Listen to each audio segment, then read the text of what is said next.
Hi, my name is Dakota, and I've run things here on the Geekritique channel for about 7 years, and I'm best known for mapping the MCU timeline into relatively well-edited, easy-to-digest videos. Maybe you've seen them.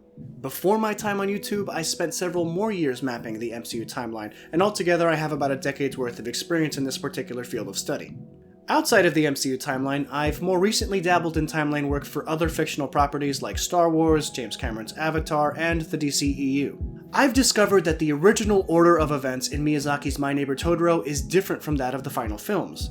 I've decoded the timeline of Honor Among Thieves through a thorough examination into D&D's Roll of Years. I've explored the ramifications of the sliding timeline and its effects on the Spider-Verse. I've even learned that the fan-assumed timeline of One Piece may be off by nearly a century. I say all this not to brag, because most of those videos didn't perform that well at all, but to let you know that I'm uniquely qualified to review this particular book.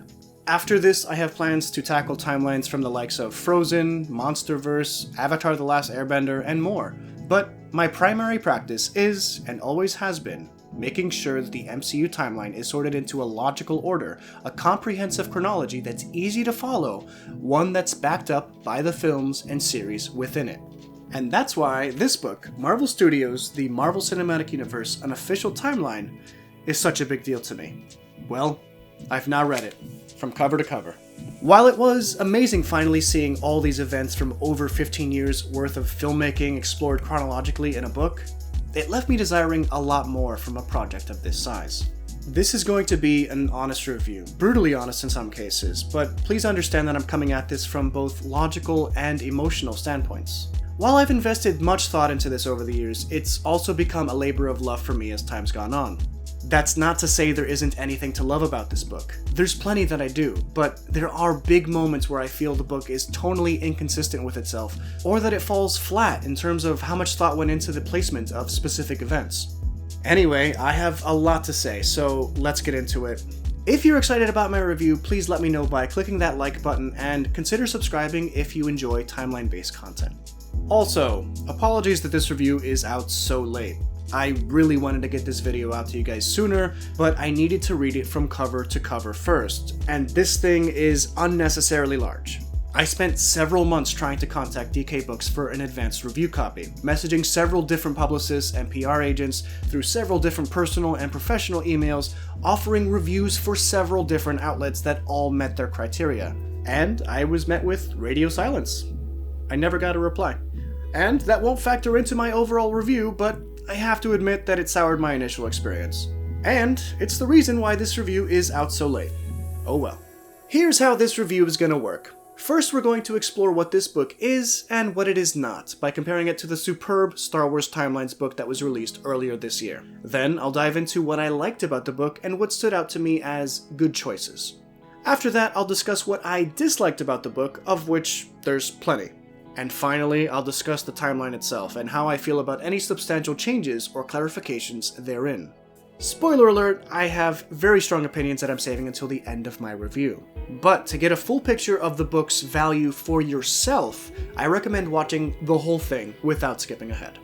So what exactly is this MCU Timeline book? Well, realistically, this is a response to DK Books' creation of Star Wars Timelines, the expansive journey through the many sweeping eras of the Star Wars canon. Both books were made by the same company, have the same binding, the same number of pages, were released half a year apart, and present their respective material in more or less the same way, so comparing the two is not only warranted, but extremely appropriate. I say that this book is a response to Star Wars Timelines because the initial buzz that surrounded the Star Wars book was so high, someone in DK clearly wanted to strike while the iron was hot and announce another timeline book in the same vein shortly thereafter. They chose to partner with Marvel Studios in presenting their Marvel Cinematic Universe timeline, which was hugely exciting for me as Marvel hasn't released an official timeline since Phase 1. If you watched my Star Wars Timelines review, you'll recall that I didn't think the book was perfect, and that there were clear ways to improve it, but that it quickly became my favorite reference book ever. Well, how does the MCU Timeline book compare? It's a strong book, and while it might look good sitting side by side with the Star Wars book, the two aren't even in the same league in terms of the quality or the love of what's being presented. And that stems from a top-down difference in how the two franchises are run. Star Wars boasts, or at least tries to uphold, a tierless canon, and as such, Star Wars Timelines is so impressive because it holds all of its titles, shows, books, comics, short stories, video games, and more on the same playing field as its films, and gives each entry in Star Wars canon its time to shine. The MCU treats its canon very differently. It's not so much a tiered canon as it is a canon that ignores anything not produced by Marvel Studios. And that's the route this book takes. So, if you're expecting to see Marvel TV titles like Agents of S.H.I.E.L.D., Daredevil, or Runaways alongside the films in this book, you're going to be sorely disappointed. While some seem to think that the intent of Kevin Feige's foreword was to dissuade people from questioning whether or not the X-Men films or Sony's various Spider-Man projects existed within the MCU's sacred timeline, it seems clear to me that his comments were intended to make a clear line in the sand between Marvel Studios canon and everything else, which would include Marvel TV. He says, on the multiverse note, we recognize that there are stories, movies, and series that are canonical to Marvel, but were created by different storytellers during different periods of Marvel's history. The timeline presented in this book is specific to the MCU's sacred timeline through Phase 4. So does that mean anything that doesn't appear in here prior to Phase 4 isn't MCU canon? It sounds to me like that's exactly what's being suggested. Some of the more engaging spreads in Star Wars timelines were the ones where they showed multiple events happening splayed out on different branched timelines that explore unique points of views happening at or around the same time. But this seems to mostly be absent in the MCU Timeline book, save for a few pages during Endgame's time heist. Perhaps it's because of how expansive and inclusive Star Wars canon is that they can get away with more stuff like this, or maybe the way the MCU events are outlined in this book makes this format impossible. Notice how big and wordy each event is in the MCU Timeline book, versus how brief and to the point each event is in Star Wars timelines. Marvel chose to write paragraphs that cover details from 10 to 20 minutes of a film or series at a time over the simpler scene-by-scene structure that Star Wars chose. Now, while this makes for a clunkier design overall on the MCU's end, one that makes each spread quite monotonous, it is orderly. And it does allow the writers room to breathe and to be more creative with how they express the synopses of events. We'll touch on that more in a bit. The one major area where I feel this book is better than Star Wars Timelines is the clarity around which film or series the book is currently talking about. My big complaint with Star Wars Timelines was that there were simply so many books, comics, short stories, episodes, and more that were covered, but there was no way for me to reference which events belonged to which titles. You don't have that issue in the MCU book, primarily because each event is accompanied by a screenshot of whichever film or show is being discussed. These screenshots do take up a lot of landscape, but they do a relatively good job of keeping you in the mood of each title being discussed. Also, there's just so much less content in the MCU overall compared to Star Wars, so the selected works that are present are much easier to manage. Let me go ahead and answer a few quick questions you might have about the book. No, this won't give you a specific viewing order for the various films and series, but rather it focuses more on a scene-by-scene or event-by-event structure. No, titles like the WHIH Newsfront and the Daily Bugle shorts are not included. All of the Marvel one-shots are included, with the exception of A Funny Thing Happened on the Way to Thor's Hammer. Yes, this does give a lot of weight to Disney Plus's MCU timeline, but it makes one notable change, one that we'll discuss later. So what did I like, or at the very least respect, about this book? Let's start with the actual design. It's big, it has a gorgeous cover both front and back, and I think I actually like the design of the binding a bit more than I do for Star Wars Timelines. Inside the book, I really like the choice to use the sacred timeline first visualized at the end of time in the Loki Season 1 finale as their means to showcase events linearly. Many of the character spreads or battle spreads were fun to look at, though they often reiterate events you've just read, but are a great resource for quickly determining years that events occurred in. Some that stand out to me were Mjolnir's spread, which was particularly strong, and the Pym Particles pages, which were particularly pleasant. My favorite spreads were the parallel timeline ones where they'd showcase the paths of two characters or organizations side by side with their foil or counterpart, like S.H.I.E.L.D. and Hydra, Wanda and Vision, and Natasha and Clint, though this latter one was a bit more confusing to follow near the end. Not all the spreads were great though, and some are downright ugly, like the Battle of New York pages. A funny stylistic choice was that they didn't include any pictures of either Edward Norton as Bruce Banner or Terrence Howard as Rhodey. The only time Norton is ever seen, his face is covered. One thing that stands out as a net positive to me, where I didn't expect it to, is the actual writing of the events.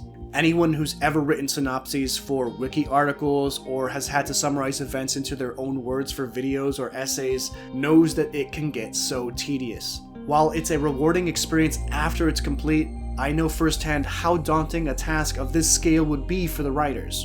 Whereas the Star Wars book had 5 authors tackle 5 unique eras of storytelling, this book was primarily written by one person, Anthony Breznican, along with help from Amy Ratcliffe and Rebecca Theodore-Vachon, and the authorial voice attached to the work is very strong. I was mostly very impressed with how succinct each event was played out, without breaking out of each event's respective point in the timeline. There were moments where the text brought stuff up I totally forgot about, like Gilgamesh helping Odin fight the frost giants in Tonsberg, Norway. Sometimes the writers got very witty with their wording, my favorite being, shortly after Doctor Strange and America Chavez were made of paint, the book describes Strange as being still shaken and stirred by the vibrant transformation. Shaken and stirred, 2 methods for mixing paint, get it? There is a surprising amount of verbiage in the book like this that had me grinning from ear to ear. That's not to say that the writing was always perfect. Occasionally the book came across as overly verbose, like they were struggling to fill 340 pages with something. I'm honestly surprised that there was enough to say to fill out a book of this size without dipping into Defenders stuff or Agents of S.H.I.E.L.D., but they managed it, though sometimes the spreads feel shoehorned in to pad out its length. I also found that the language used was pretentious at times and not befitting the target audience, which would, I assume, be young adults. Words like redoubt, bon vivant, Lilliputian, desultory, scurrilous, transmogrifying, aide-de-camp, stentorian, and others felt a bit showy, a bit grandiloquent, sesquipedalian, if you will, and it didn't feel appropriate for the source material. Despite being well-written and occasionally overly written, the book could really have benefited from another edit pass or 2 along the way. While I don't think there are as many mistakes or typos as exist in the Star Wars Timelines book, they do exist. There's the usual typos you might find in books like these, such as random double spaces between words, the occasional missing letter, or incorrect tenses. And then there's the funnier mistakes, like calling Wanda's kids Bobby and Billy, calling the Winter Soldier Buck Barnes, misnaming Wanda as Natasha Romanoff, or claiming titles like The Falcon and the Winter Soldier occur in 2025 when the rest of the book doesn't match that at all. Namor's Talokanil name is spelled Kulkulkan near the beginning of the book and Kukulkan later on. Neither is the correct spelling for the character. I mention all this not because I hold it against the book, but because I hope these mistakes get corrected in future printings or editions. I also want you guys to realize that even well-written things, books written in an official capacity, can make mistakes both big and small. And if they make mistakes like this, could they also make mistakes in their understanding of the timeline itself? Spoilers, but more on that later.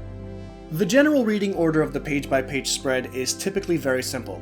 Up, down, but occasionally this structure was altered to fit certain images or captions on the page, and it was occasionally unintuitive. Not a pervasive issue, but something that tripped me up a few times throughout the book. Lastly, I want to say that I really liked how the book chose to address obvious plot holes using misminutes popping up on occasion.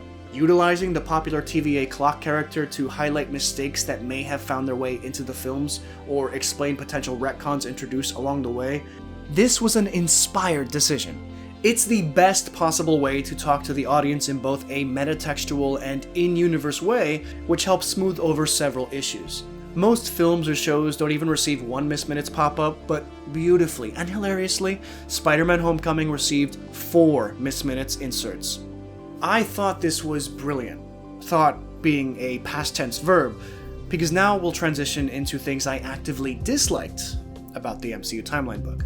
While the misminutes inserts were always welcome, I couldn't help but notice that certain huge plot holes or popular timeline misconceptions were totally glossed over. For instance, the 6 months later title card and quote found in Iron Man 2. The book makes no mention of it despite placing Iron Man 1 in spring 2008 and Iron Man 2 in spring 2010. I can't help but wonder if these are moments where Marvel hoped we would simply forget about, or if the writers simply weren't thinking about the timeline ramifications of their placements. Funnily enough, whenever Miss Minutes popped up in the book, I was okay with whichever change they decided was worth addressing, and I think I would be more open to plot holes like the 6 months later line existing if Marvel and or the writers of this book chose to address those as well. More on Miss Minutes' very, very inconsistent appearances as we talk about some of the more egregious timeline placements. One thing I wasn't a huge fan of was how the events often lumped several titles together. It's not that the one-shot "a funny thing happened on the way to Thor's hammer" isn't canon, because it's not in the book, it's simply too short for the writers to take note of it in its own event, and they lumped it into other Thor events, but it does feel like erasure a bit. Sometimes whole episodes aren't mentioned for stuff like She-Hulk, and the entirety of the final 4 episodes of I Am Groot Season 1 are lumped into one event, and I wish this had more time to breathe. But outside of problematic placements, the most inconsistent feature of this book is its dating structure. Sometimes it would give exact dates for certain events. Sometimes it would only tell us certain months. But most times, even if the date is featured on the screen, it would simply give us a general season and year that the book approximates these events to have occurred. For titles like Guardians of the Galaxy Volume 1 and 2, which they place in summer and fall 2014, this works well. There's no way to get exact date or month placements for these two films, so the seasonal generalizations work. But for most of the MCU, months are very easily calculable based on in-film dates, holidays, foliage, calendars, or other. The fact that most of the events in this book, probably over 95% of them, only have seasonal generalizations instead of accepted month attributions, at the very least, is such a huge disappointment. Even stuff like the Battle of New York on May 4th, 2012, probably the most persistent on-screen date, the big turning point for the MCU, is relegated to simply spring 2012? Like, they chose to use the date on Doctor Strange's watch for the date of his car crash. Great. But they couldn't use that same logic throughout the rest of the book? How boring is that? I just couldn't get over it. Sometimes dates would feature in a Miss Minutes pop-up, but be totally absent from the actual event or film in question. Sometimes dates would even feature in the random character spreads, like this one of Ivan Vanko going to prison on December 2nd, 1993, but if you look for the 1993 page on the main timeline, you won't even find a 1993 section. It's truly the most inconsistent dating structure I've ever seen. What's striking to me is how well this book is written, but how lazy it is when it comes down to actually making a detailed and consistent timeline. I understand not wanting to nail down exact dates for days that aren't featured on screen, but take Hawkeye for example. We know each episode takes place one day after the next, leading up to Christmas Day, but why is only December 25th labeled and not the rest of the very easily dateable series? There are a ton of very questionable choices like this throughout the book, and it's so frustrating to me because surely someone must have thought about this, right? This past October, as the real world caught up to the events outlined in Endgame, and the internet rallied behind dates like October 17th being the date calculated by the MCU Wiki that the second snap and the Battle of Earth occurred on, I had to wonder what the authors of the book felt about it. Did they regret not using more definitive dates for the book? Did they agree or disagree with that timeline placement?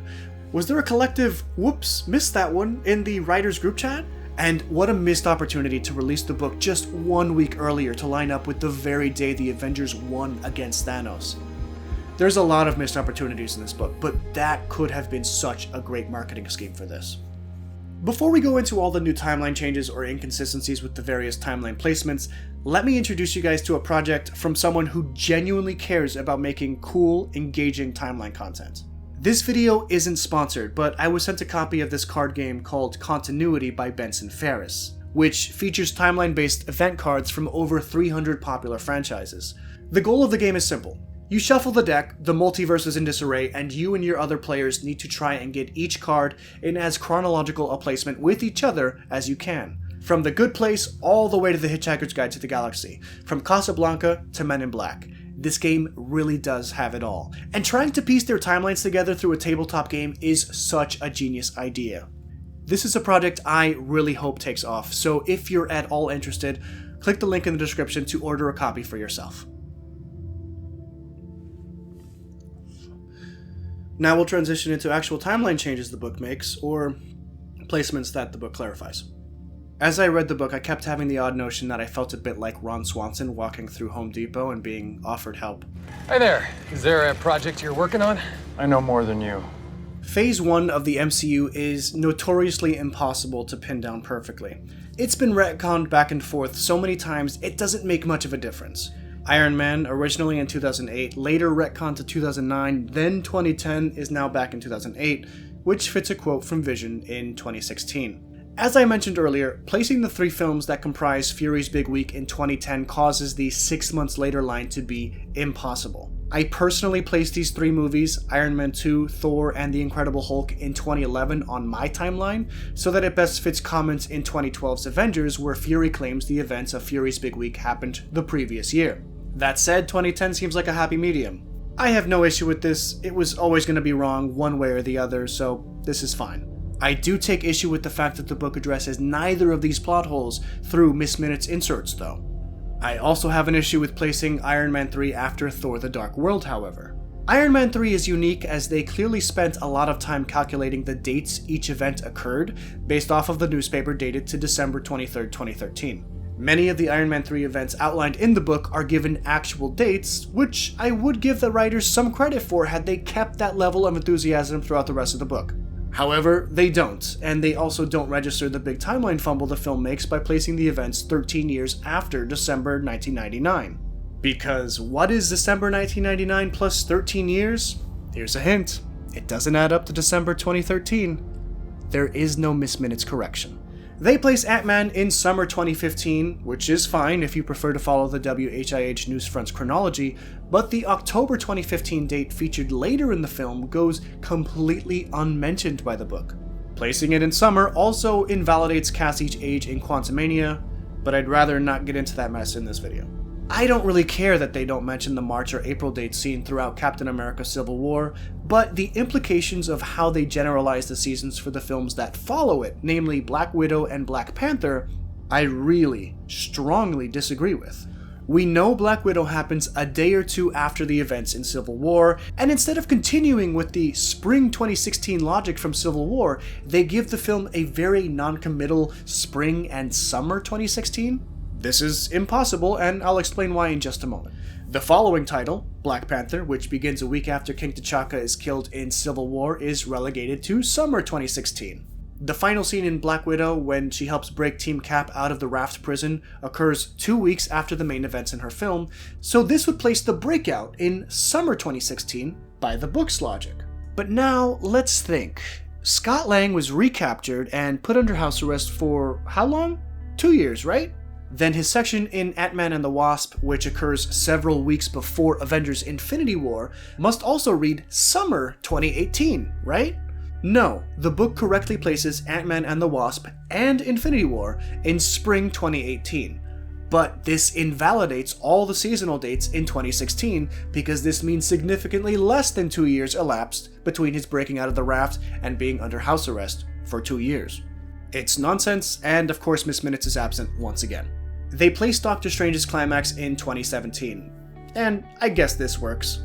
I don't personally buy that, and have subscribed to the idea that the film ends in late 2016, but there's nothing in the film that negates a 2017 placement for me. I will say, for those of you about to comment about the Ancient One saying they're 5 years too early to find the Time Stone in New York in 2012, that late 2016 still works for Doctor Strange. He leaves the Eye of Agamotto in Camartage at the end of the movie, and we only see him bring the stone to New York when we next see him in 2017 with Thor. Eternals being placed in fall 2024 is a bit messy, but I can get behind it. It's by far the easiest new placement to cede to, as I have no firm place for it on my timeline anyway. Yes, this causes an issue with Ajax's 5 years comment. No, Miss Minutes doesn't pop up to make mention of it. The biggest and most profound decision the MCU Timeline book makes is its placement of Shang-Chi in spring 2024, which bucks the trend of following the Disney Plus timeline to a T, as the rest of the book is quite guilty of.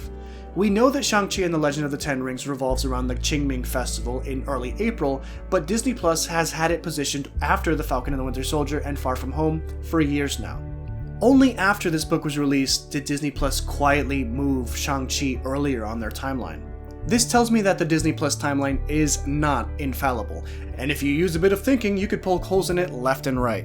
We know for a fact that the book used the Disney Plus timeline as their template for how each title fits on the timeline, not only because the rest of the book's placements match up with it, but because Shang-Chi was originally set to be placed in the book where Disney Plus had it located.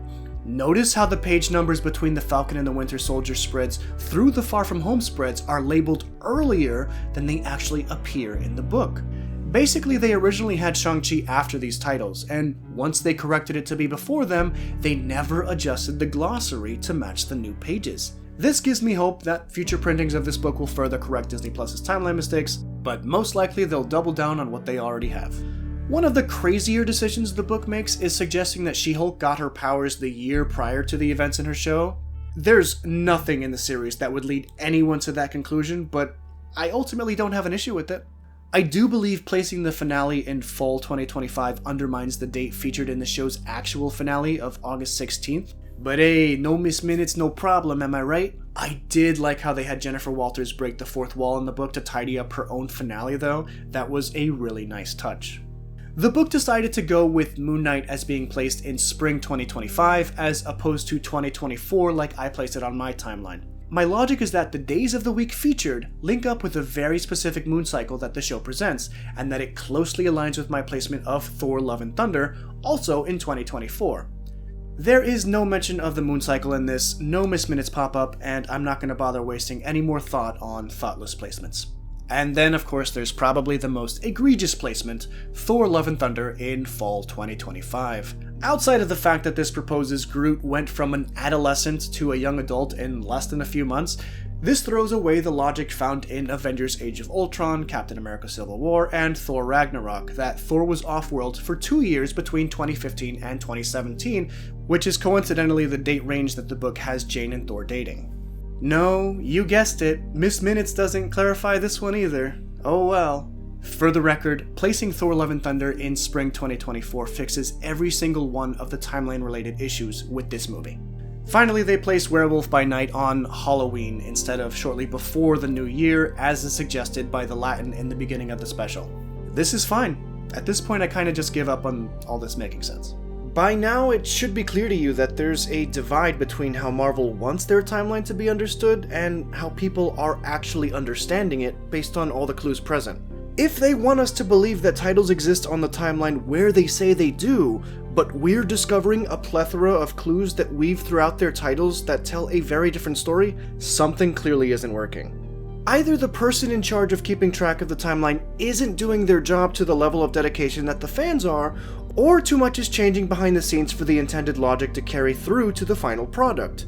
And based on the very logical 11th hour change made to Shang-Chi's placement in this book, I'm now certain that it's simply a case of a negligent timekeeper. At the end of the day, this is a well-written book by good people who probably shouldn't have been hired to nail down the MCU's chronology. This also highlights just how flimsy the Disney Plus timeline is and how very moldable it can be considering the Shang-Chi move, both in the book and later on the streaming platform. This project really should have included people who care about the chronology to take a close look at it before it was finalized, because this is it. This is now our official canon timeline, for better or worse, until this is amended or updated. I will soon amend my timeline graphic to reflect the official canon because fighting these new canonical placements would be like swimming upstream. It's not worth my time, because it's clearly not worth their time. Now is no time at all. It's just a really depressing period to be a fictional chronologist and a Marvel fan. Should you buy this book? I don't know. I want to say yes, because that gives them the incentive to update and potentially better this book in the future, but I also don't honestly recommend it. Thanks for watching, please like and subscribe, and I'll see you on the next one. Long live the timeline.